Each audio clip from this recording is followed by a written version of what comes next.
Hola, buenas tardes a todas y a todos. Mi nombre es Eva Guzmán y le doy la más cordial bienvenida una vez más a una nueva sesión de Hablemos de Salud, un espacio de conversación en línea realizado por Hospital Digital para entregarles a ustedes información y recomendaciones sobre el autocuidado de la salud.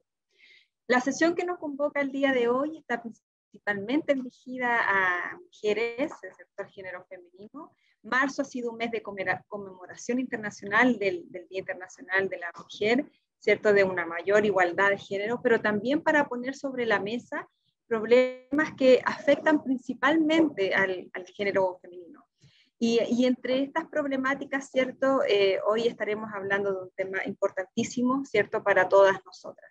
Sin que también sea un tema importante para el género masculino. Por eso queremos aprovechar de hablar hoy día del cáncer cervicuterino, que se ha transformado en la segunda causa de muerte en la población femenina de entre 20 y 44 años en nuestro país, y el tercer cáncer más común en América Latina, constituyendo un serio problema de salud pública, no solo en Chile, sino que en todo el mundo, por tratarse de uno de los cánceres con mayor mortalidad a nivel mundial. Es por esta razón que este jueves 26 de marzo se conmemora el Día Internacional de la Prevención del Cáncer Cervicuterino, con el fin de informar y de crear conciencia sobre la importancia de este tema. Para hablar entonces sobre este tema, pues esta enfermedad nos acompaña hoy día Gina Merino. Gina es matrona, magíster en salud pública y además es la encargada del programa de cáncer de mama y cervicuterino del Ministerio de Salud. Buenas tardes, Gina, y te agradecemos desde ya. Gracias por estar conectada hoy día con nosotros, acompañarnos y poder responder muchas de las preguntas que hoy día quienes se han conectado puedan tener. Antes de conversar con Gina, les recuerdo a todos a quienes se han conectado a través de la señal online que durante la conversación nos pueden hacer llegar sus preguntas y comentarios a través del chat. Para entrar directo en tierra derecha, Gina, buenas tardes, gracias, como lo decía anteriormente, por estar conectadas con nosotros. Sin duda este es un tema muy importante, muy sensible, no solo en Chile, sino que como nos decíamos anteriormente a nivel mundial. Para comenzar a hablar ya de este tema, Gina, quisieran preguntarte primeramente, ¿qué es el cáncer cervicuterino y cómo se contrae? Súper, muy buena pregunta. Gracias, Eva, por la invitación. Bueno, en general, Hospital Digital por dar este espacio de conversación para poder educar a nuestra población, a nuestra sociedad civil, y también dar las gracias a todas las personas que se han podido dar el espacio, conectarse en este horario un poco, a veces un poco complejo a mitad de jornada. Respondiendo a la consulta de Eva, estoy compartiendo pantalla y el cáncer cervicuterino justamente es una alteración que se produce justamente en las células del cuello del útero, ¿ya? Entonces la lámina que le estoy mostrando, lo rosado representa el epitelio o la capita más superficial del cuello del útero y que por acción, en un 99% de los casos, toma contacto este epitelio del útero, del cuello uterino, perdón, con el virus del papiloma humano que vamos a hablar más adelante. Y este virus lo que hace es justamente tomar contacto con estas células y alterar el genoma o el núcleo de estas células y por lo tanto producir algunos cambios celulares que cuando no traspasan la membrana celular estamos hablando de displasias o precánceres para las personas como así lo pueden conocer. Pero cuando llega un punto que traspasa la membrana celular donde estoy señalando, eso ya pasa a ser un cáncer cervicuterino invasor, es decir, que invade esta capa y por lo tanto tiene la potencialidad de producir diseminación a distancia, es decir, irse a otras partes del cuerpo y producir metástasis. ¿Y qué nos puedes contar acerca de este virus del papiloma humano, como tú lo acabas de mencionar, ¿cierto? Cómo se introduce, ¿cómo puede causar específicamente o cómo causa el cáncer? Es súper interesante conversar de esto porque habitualmente cuando nosotros hablamos de cáncer tenemos muy asociado de que el cáncer tiene que ver con nuestra herencia, o sea, con nuestros genes. Pero afortunadamente el cáncer cervicuterino es una de las pocas enfermedades oncológicas que está relacionado a su desarrollo con hábitos sexuales. Es decir, en el inicio de la actividad sexual, o inicio de la vida sexual, y en lo largo de la vida sexual, cuando no hay utilización de métodos anticonceptivos de barrera, cuando hay multiplicidad de parejas, por ejemplo, las personas van a estar más propensas a contraer el virus de papiloma humano. Y este virus es un virus bastante antiguo, que es una familia muy grande, más de 200 tipos de virus, y que existen alrededor de 40 de ellos que sí se relacionan con la transmisión sexual. Pero no solamente la transmisión sexual por un acto sexual penetrativo, sino que tiene que ver con el contacto piel. Es decir, este virus tiene mucha afinidad por las mucosas, por la piel, por el epitelio vaginal, anal, orofaringio también. Y como son tantos virus de papiloma humano, hay algunos que producen cáncer cervicuterino, otros que van a producir, por ejemplo, cáncer de pene, otro cáncer de vulva, etc. Dentro de esos tipos existen alrededor de 15, podríamos decir 15, 20 aproximadamente, que están más relacionados con las lesiones preinvasoras y invasoras de cáncer cervicuterino. Y de esos 200 que estamos hablando de esta familia muy grande, solo 2 de ellos, que es el tipo 16-18, se relacionan con un 70% de probabilidad de desarrollar cáncer cervicuterino. Nos comentabas, Gina, que a diferencia de otros cánceres, por ejemplo, este tiene que ver mucho con los hábitos sexuales y el inicio de la actividad sexual. En ese contexto, ¿quiénes están más expuestas a desarrollar esta enfermedad?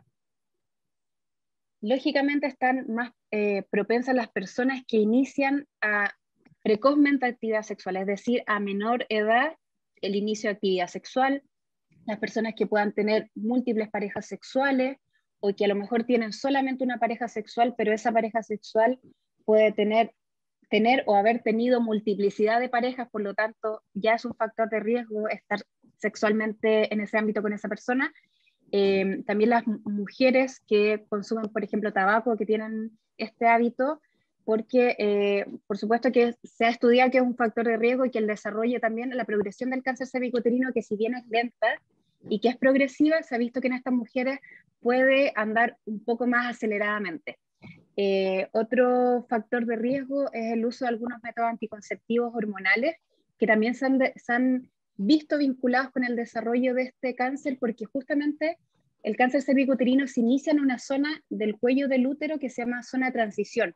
Ya hay algunos métodos anticonceptivos, por ejemplo las pastillas anticonceptivas, que justamente producen cambio en esta zona de transición, en donde hay más probabilidad entonces que se aloje el virus del papiloma humano y produzca estos cambios celulares. Y, dentro de otros factores de riesgo están también las personas que tienen alguna enfermedad inmunosupresora, por ejemplo, como el VIH, y personas que también puedan tener, ¿cómo se llama?, antecedentes de otras infecciones de transmisión sexual. Yo quería comentar, Eva, y que a lo mejor se relaciona un poco con el punto anterior, es que nuestro cuerpo, si bien la mayoría de las personas, muchas de ellas van a estar en contacto con el virus de papiloma humano a lo largo de su vida, sin embargo, la capacidad del sistema inmune de las personas tiene la virtud de poder hacer una especie de defensa, o de clearance, o de limpiamiento celular, que en el fondo va a contribuir la eliminación del virus, pero en un porcentaje muy pequeño de la población, y que si además tiene estas características que estaba detallando, como el tabaco, como inicio de vida precoz, sexual precoz, o múltiples parejas sexuales, justamente se superponen esos factores de riesgo, y por lo tanto la probabilidad de generar esta enfermedad es aún mayor.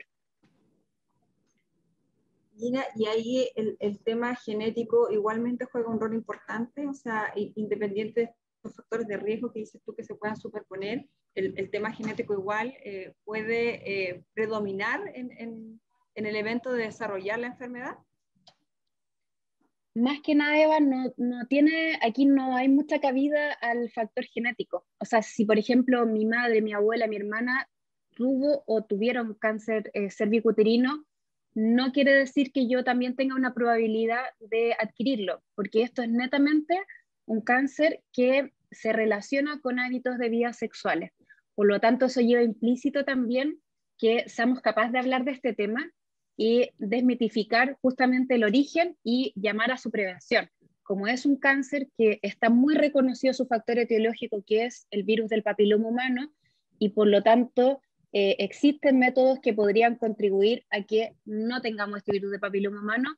El llamado a la población es que este 26 de marzo, perdón, el día viernes, podamos entonces hacer conciencia y tener una vida sexual con protección, por supuesto, de modo de no adquirir este virus y por lo tanto tener el desarrollo lamentable de esta enfermedad.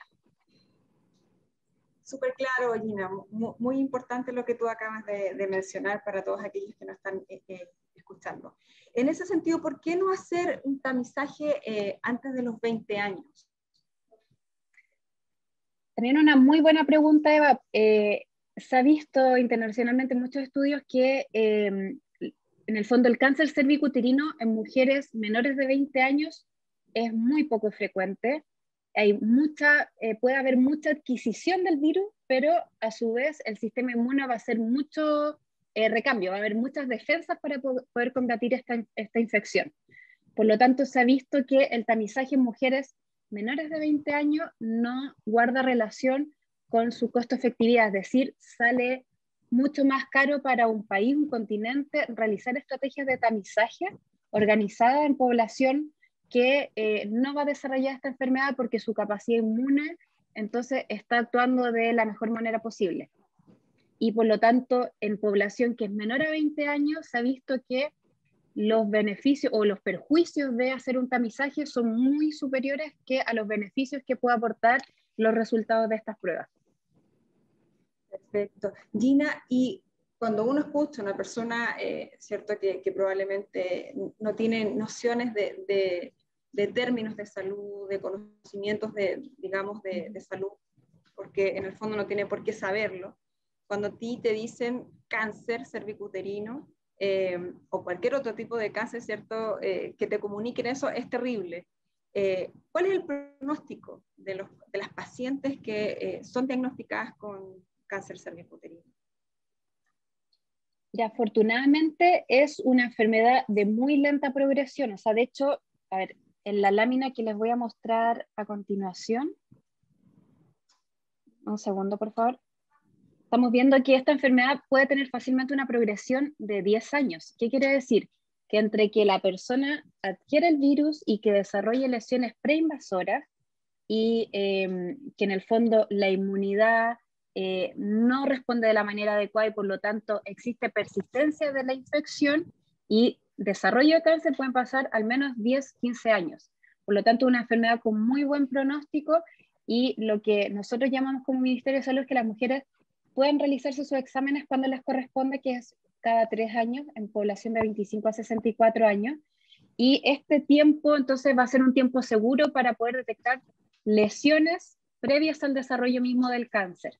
Ahora bien, cuando ya tenemos cáncer y en el fondo cuando tenemos cáncer y queremos ver cuánta es la probabilidad de sobrevivencia de esa persona, nosotros podemos hablar de una sobrevivencia global, es decir, juntando a todas las personas que se diagnostican por cáncer cervicuterino. Y esa sobrevivencia global va a depender, por supuesto, de la edad que se haga el diagnóstico, de la etapa del diagnóstico, de si hay ganglios comprometidos, de si hay recidiva o si el cáncer volvió, por ejemplo. Y todo eso, sumando todos esos factores, se ha visto que en una población a corte chilena, al menos la sobrevida a los 5 años es de 65%. Es decir, de 10 mujeres que se diagnosticaron con cáncer cervicuterino, si nosotros las vemos a los 5 años después, al menos entre 6 y 7 van a estar vivas al año quinto. Pero eso, como te decía inicialmente, va a depender, por supuesto, de la etapa. Entonces, las mujeres que se diagnostican más tempranamente, es decir, en etapa 1, la sobrevivencia va a variar entre un 65 y un 70%, ¿ya? Pero, o sea, perdón, en un 85%. 85-90%, pero si las mujeres se diagnostican en etapa 2, en etapa 3, en etapa 4, esa sobrevivencia a los 5 años va a ir disminuyendo progresivamente. Y eso que tú relacionabas, digamos, de la etapificación, ¿tiene relación con la edad de la etapificación? O sea, a mayor edad, mayor riesgo, menor edad, más probabilidad de recuperarse.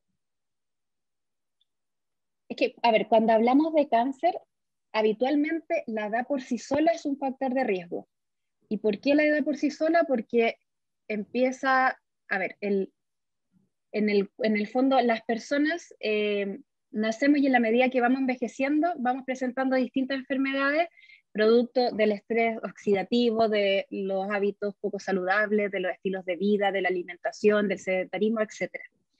Entonces, ya por sí solo, envejecer es un factor de riesgo porque es una acumulación de factores de riesgo como individuales, ¿ya? Pero en cáncer cervicuterino en particular, en el fondo se suma el factor de riesgo de los hábitos sexuales.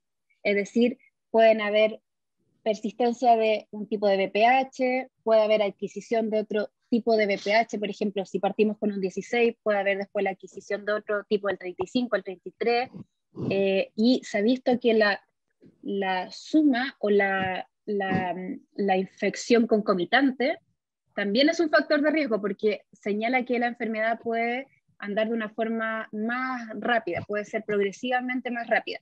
Entonces, eso es un factor de riesgo. Otro factor de riesgo es la etapificación, y la etapificación, más que con la edad, tiene que ver con una foto en el fondo que uno se saca, como para poder explicarlo bien, una foto que uno se saca cuando te diagnostican el cáncer. Y esa foto, esa etapificación se realiza mediante exámenes que ven el estatus general de nuestro cuerpo. Por ejemplo, escáner, por ejemplo, resonancias magnéticas o scintigramas óseos, según el examen que corresponda, que esté indicado según la evidencia para cada una de las enfermedades. Entonces, con esos exámenes, uno puede ver si hay ganglios comprometidos, si hay otros órganos que también podrían estar comprometidos, o ver, por ejemplo, la extensión de la enfermedad. Y otro factor pronóstico, a su vez, es cuando la paciente se opera y en la biopsia, en el fondo, vemos si hay ganglios comprometidos o si los márgenes de el órgano que se saca o de la zona que se extirpa tienen márgenes positivos o limpios, como la gente le podría llamar. Eso también puede ser un factor pronóstico. Y todo eso, digamos, todas las características de la enfermedad, la edad de la paciente, la etapa, etcétera, como que se hace un mix y se puede entonces ver cuál va a ser aproximadamente el pronóstico, la sobrevida de esa persona. No sé si quedó claro, Sí, pero es un poco complejo claro. de explicar. El conjunto de todos estos factores hacen, ¿cierto?, la tapificación y la gravedad de la enfermedad. Gina, ¿cuáles son los principales síntomas que se pueden identificar en una mujer cuando comienza, ¿cierto?, con las primeras manifestaciones del cáncer cervicuterino? ¿Cuándo una mujer debe preocuparse? A ver, la mujer siempre debe preocuparse porque, como les explicaba anteriormente, esta es una enfermedad de muy lenta progresión. Por lo tanto, en todo este tiempo, entre que hay un cuello sano, que está con el BPH, y que desarrolla una displasia, pueden pasar fácilmente 5 años. Por lo tanto, el llamado es a preocuparse permanentemente de realizarse exámenes en donde muestren lesiones muy precoces. Pero si no nos preocupamos a tiempo y no nos hicimos los exámenes y sí tengo un malestar, tengo que tener ojo cuando hay genitorragia, por ejemplo, cuando hay sangrado genital, ya sangrado genital fuera del periodo menstrual o un sangrado genital que es distinto al sangrado menstrual, en cantidad, en consistencia, en duración, por ejemplo, en coloración. Entonces son signos que debería al menos agendar una visita con mi matrona, matrono, mi ginecólogo, ginecóloga, según me corresponda. ¿Ya? Ese es un tema. El otro tema es dolor en las relaciones sexuales, ¿ya? Durante o posteriormente. También dolor pélvico. O sea, ante cualquier dolor pélvico, uno debería visitar algún profesional del área sexual y reproductiva, porque eso también puede ser indicador de muchas cosas, no solamente de cáncer cervicuterino. Claro. Perfecto, Gina. Y en caso, ¿cierto?, de sospecha, el examen de primera línea, o la mujer lo puede solicitar, o tiene que ir a un control ginecológico y el especialista, la matrona, el ginecólogo puede tomar, ¿cierto?, el PAP. Sí, mira, afortunadamente el programa de prevención de cáncer cervicuterino es un programa bastante sólido, bastante antiguo, tiene más de 30 décadas funcionando en nuestro país, y la verdad es que está muy familiarizado al interior de los equipos de salud la toma de PAP y la derivación también de las mujeres. Entonces basta que una mujer pueda ver cuándo fue la fecha de su último examen, y si este fue hace más de 3 años, tengo que pedir hora a la matrona, a mi matrón de atención primaria, ¿cierto? Y si tengo mi examen en el periodo que corresponde, pero tengo una molestia como la indicaba anteriormente, la idea es que uno pueda ir a la matrona, matrón, ginecólogo, etcétera, y pueda tener alguna evaluación para ver si es necesario, por ejemplo, adelantar la toma de ese examen. En ese mismo sentido, una vez que ya tú vas, te tomas el examen y este examen, ¿no es cierto?, puede ser encontrado cáncer cervicuterino, la presencia, ¿cierto?, del virus del papiloma humano. ¿Qué viene después? ¿Qué se hace con esa paciente que ya está diagnosticada? Lo que pasa es que el diagnóstico final de cáncer cervicuterino es con una biopsia, no es con el PAP mismo. El PAP mismo nos puede dar alguna luz o alguna, en el fondo, signo de alerta de que hay un cambio celular que puede estar relacionado con cáncer cervicuterino. Esto es solamente conceptual, pero en el fondo existen distintos exámenes que se los voy a mostrar en una lámina. Un segundo, por favor.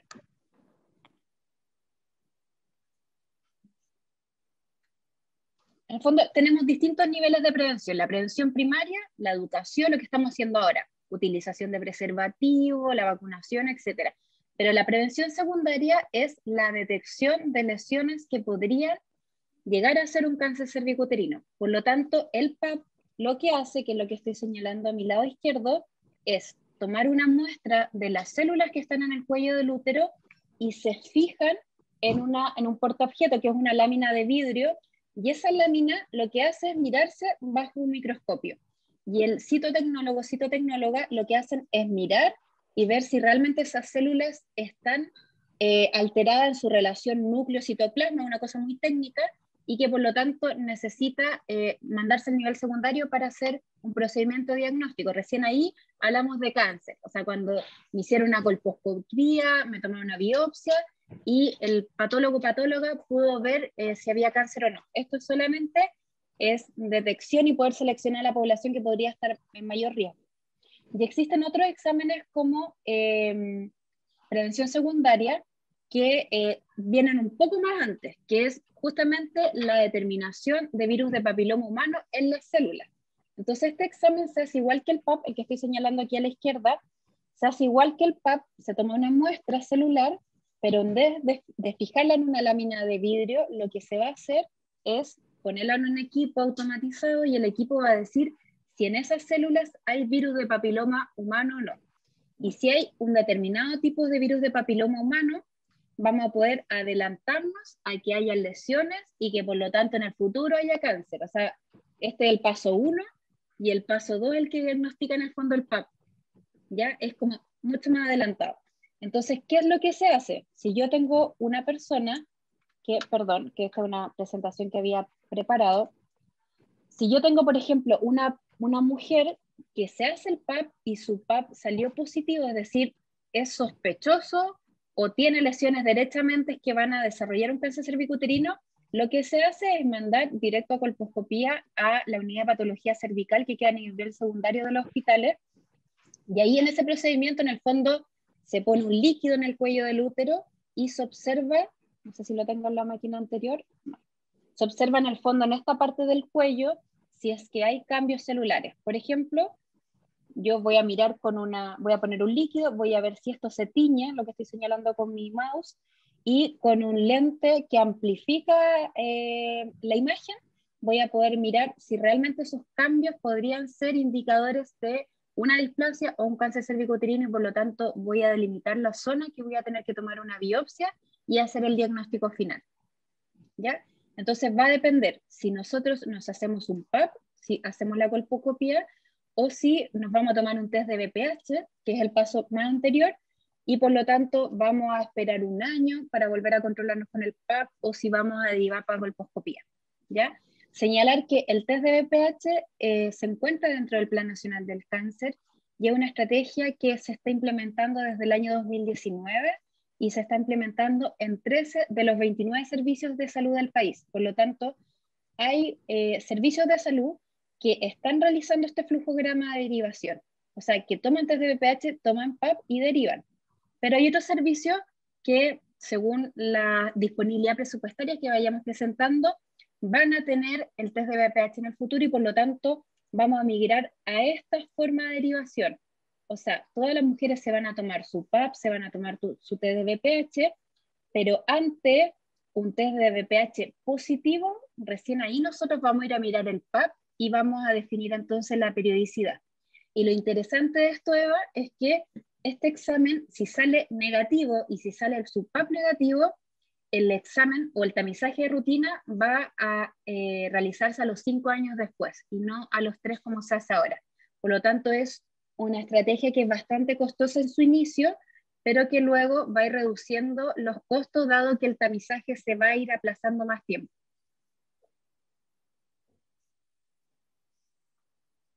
Eso va a ser entre el grupo etario entre los 25 y 64 años que comentabas delante, Gina. O sea, ese rango sería este tamizaje cada 5 años. Esta es una muy Con buena este pregunta, flujo, Eva, con este también. algoritmo. Con este flujo, lo que pasa es que las mujeres menores de 30 años presentan mucha adquisición de BPH, pero poca persistencia. Y recordar que el cáncer cervicuterino tiene que ver con la persistencia viral. Entonces, no es costo efectivo hacer un tamizaje viral de mujeres menores de 30 años porque nos van a salir muchos falsos positivos. Por lo tanto, este flujograma de derivación que le estoy señalando es en mujeres de 30 a 64 años, pero a las mujeres entre 25 a 29 años les corresponde seguir haciéndose su PAP. Perfecto, queda súper claro. Y otro tema súper importante en relación al cáncer cervicuterino tiene relación con la vacunación. Durante el año 2019, Chile inicia su proceso de vacunación en contra del virus del papiloma humano. Y ahí te quería consultar cómo funciona, ¿cierto? ¿Qué nos puedes contar acerca de la vacunación, la edad, en contra de qué nos protege, las dosis? ¿Por qué se vacunan las niñas y los niños en Chile? Que es un tema que muchas personas no saben, no conocen, y cuando les toca vacunar a su hijo, se encuentran con esta sorpresa de por qué el niño tiene que vacunarse contra el papiloma humano.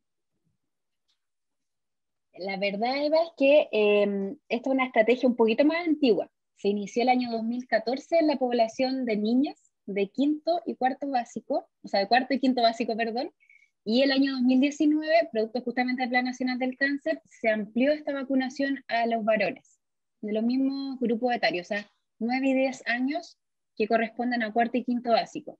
¿De qué protege esta vacuna? Protege de 4 tipos de VPH. Protege del 6 y del 11, que son los que provocan verrugas genitales o condilomas, que es la ITS más común en nuestro país, y protege contra el 16 y el 18, que son responsables del 70% del desarrollo de cáncer cervicuterino. Por lo tanto, es de suma importancia esta vacunación, pero es muy importante también, en el fondo, acompañar a esta vacunación de educación, porque cada vez lamentablemente los niños y las niñas están iniciando más tempranamente su vida sexual. Por lo tanto, la vacunación por sí sola no va a disminuir por completo el riesgo de padecer de cáncer cervicuterino, sino que eso se va a acompañar de utilización de preservativos femenino-masculino, de tener, ojalá, menor número de parejas sexuales lo posible, el inicio de la actividad sexual lo más tarde posible también, no fumar, por ejemplo, etcétera. Todos los factores de riesgo que le explicaba hace un momento. ¿Y por qué se vacuna a varones? Es por un tema de que, si bien el énfasis está en el cáncer cervicuterino, la vacunación en niños también se beneficia, o sea, también se beneficia en este grupo porque los varones pueden producir cáncer de pene, de ano, ¿cierto? El VPH está muy vinculado también a los cánceres de cabeza y cuello, orofaringe. Entonces, en el fondo es un beneficio a nivel poblacional y no solo a las mujeres. A las mujeres protege contra el cáncer cervicuterino, pero a los hombres les va a proteger de otros cánceres relacionados a la actividad sexual heterosexual u homosexual o poliamorosa, como uno lo quiera llamar en el fondo hoy día. Perfecto. Gina, el cáncer cervicuterino está cubierto hoy día por el GES. ¿Cómo se activa hoy día, digamos, esta patología una vez ya que eres diagnosticada? ¿Qué significa hoy día que el cáncer cervicuterino esté en el GES? Sí, el cáncer cervicuterino es una patología bastante completa, digamos, en términos de garantías que tiene. Tiene una garantía de tamizaje, la cual se abre cuando la persona, o se activa cuando la persona se toma el PAP, y esa garantía es de 30 días, es decir, existen 30 días para que la mujer pueda tener el resultado de su PAP. Y luego de eso, al diagnosticarse, va a tener una cantidad que va a depender si es un precáncer o si va a ser un cáncer invasor. Y posteriormente, luego del diagnóstico, viene la garantía de tapificación y vienen las de tratamiento, y luego de tratamiento entonces viene la de seguimiento, y en el caso de que vuelva el cáncer existe una garantía también de recidiva. Por lo tanto, como les mencionaba, es el único problema de salud GES que es tan completo. Ni siquiera cáncer de mama, que es el cáncer más común en las mujeres, tiene justamente esta garantía de tamizaje. Entonces, en realidad es una enfermedad del cáncer cervicuterino que tenemos muchas oportunidades de erradicarla, de prevenirla, porque existe la vacunación, existe el tamizaje, existe la educación, existen muchas actividades asociadas para apoyar entonces a esta prevención. Estamos viendo ahí una imagen del cáncer cervicuterino. Mientras vamos viendo, Gina, tenemos hartas preguntas de las personas que están conectadas a través de la señal online, y vamos a tratar de contestarlas todas. Y nos preguntan, además de la detección a través de la técnica COVAS, ¿existe otra técnica o examen que sirvan o que se recomiende? A ver, más que hablar de COVAS, porque COVAS representa un laboratorio, representa entonces un equipo. La técnica en sí es un PCR en tiempo real, y por lo tanto entiendo que hay más laboratorios que el proveedor de COVAS, que no voy a nombrarlo, que ofrece una técnica de PCR en tiempo real y que tiene validación en la FDA, y etcétera. O sea, existe más de uno. Ok. Las personas que tienen este tipo de infección, ¿la tratan con el tiempo? ¿Pueden quedar embarazadas? ¿Deben tener algún cuidado previo? Por supuesto, la adquisición de esta enfermedad no, en el fondo no limita el embarazo. De hecho, hay mucha población con esta infección que no sabe que la tiene y que sigue haciendo su vida normal. Y lamentablemente también hay embarazos concomitantes, o sea, en el fondo que se desarrolle un cáncer cervicuterino a la par en función del desarrollo del embarazo. Así que no es una limitación tener infección y tener un embarazo. Otra consulta que nos hacen. ¿Existen síntomas para los hombres, en este caso que son portadoras del virus del papiloma humano?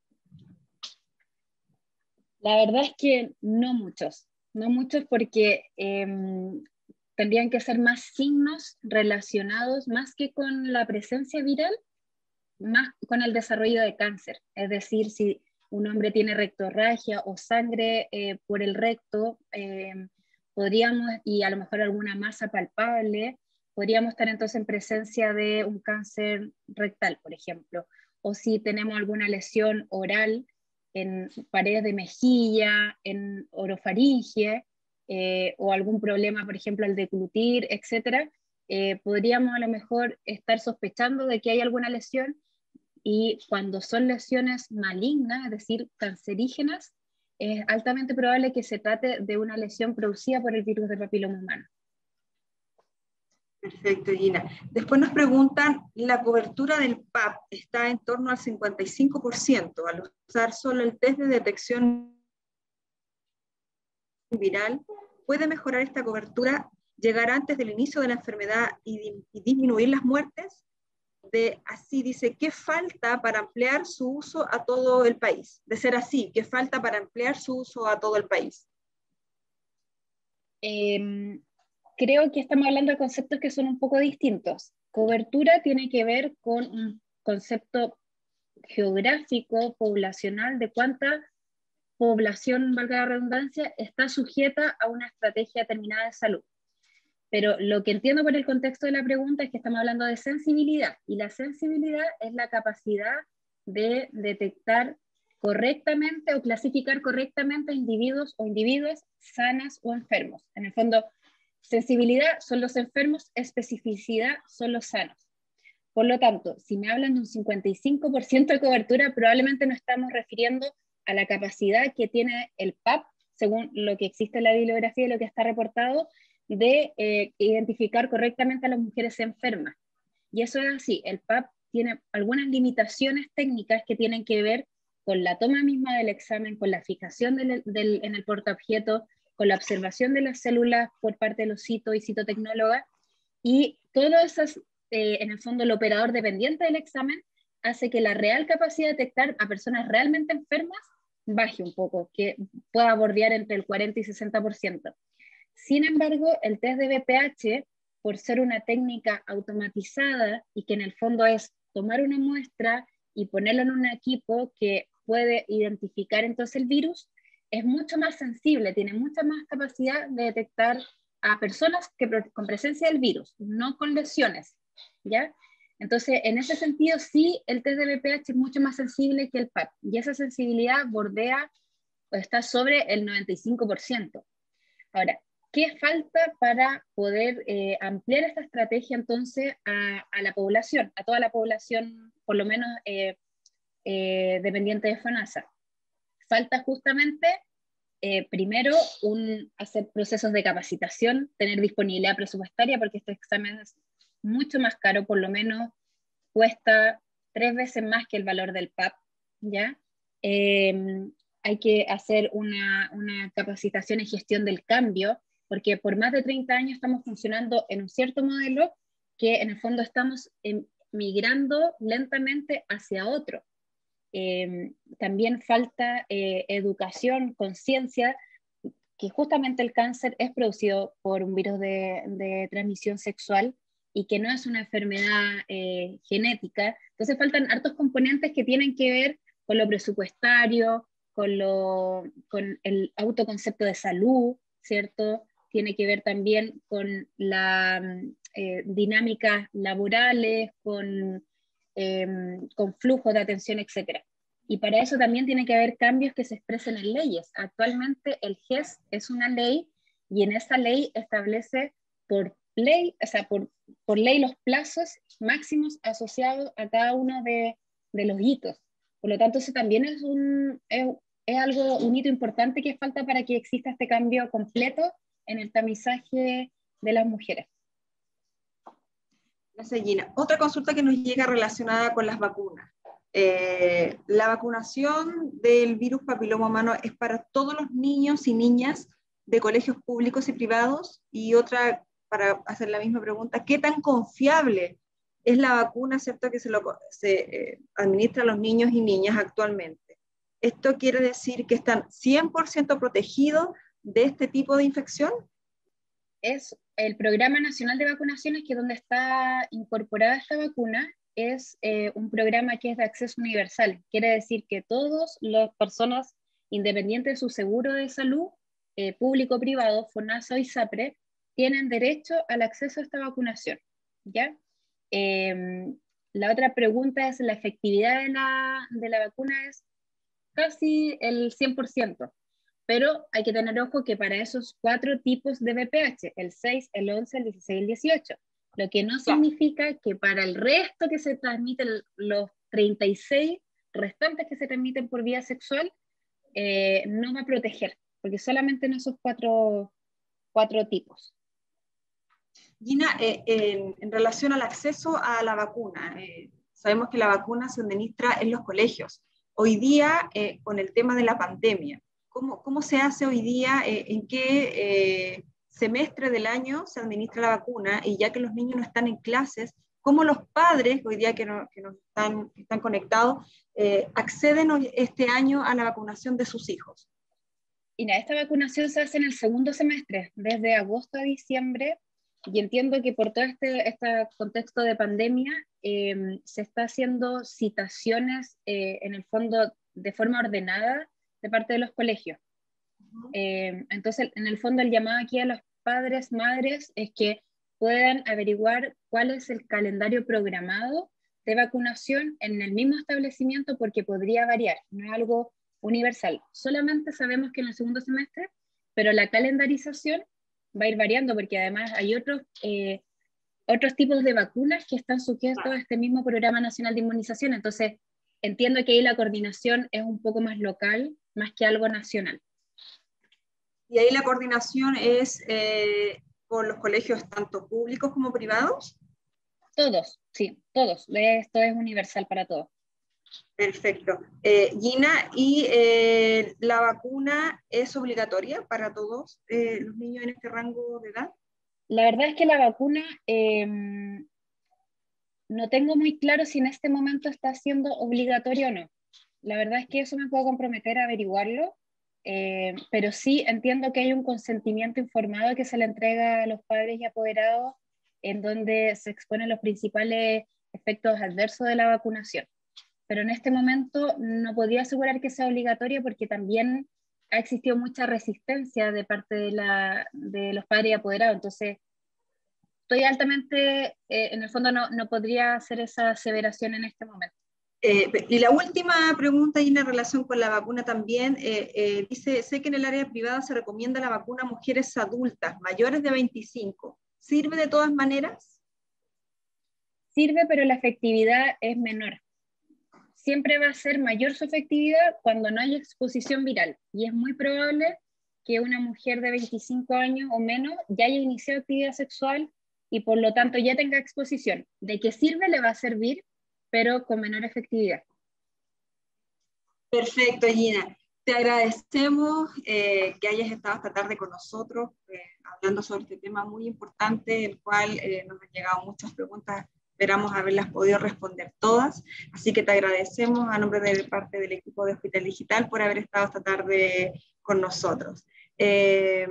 A todos y a todos los que se han conectado en esta tarde los dejamos también invitados para la próxima sesión de Hablemos de Salud, próximo martes 30 de marzo a las 14 horas, donde estaremos hablando del PIMS, todo lo que debemos saber, ¿cierto?, de este síndrome inflamatorio multisistémico pediátrico. Así que desde ya les agradecemos a todos los que se han conectado en esta tarde, y esta sesión la pueden encontrar, al igual que las anteriores, a través de YouTube, el canal de Hospital Digital.